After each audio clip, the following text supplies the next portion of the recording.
వస్తాయి, సమస్యలు వస్తాయి. ఈరోజు ఒక సమస్య వచ్చింది, రేపు మరొక సమస్య వస్తుంది.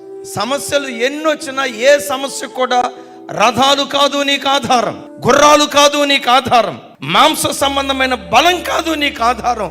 దేవుని సన్నిధిలో మోకరించి, అయ్యా నా వేద్యాన్ని నీకు అప్పగించా, ఎలా పరిష్కరిస్తావో అలా పరిష్కరించయ్యా, నా సమస్య నీ చేతులకు అప్పగిస్తున్నా, ఈ సమస్య నుంచి విడుదల దయచేయ్యా అని దేవుడైన యెహోవా మీద లక్ష్యముంచి ఆత్మ సంబంధమైన బలం మీద నువ్వు ఆధారపడితే ఆ బలం ఏం చేస్తుందో తెలుసా?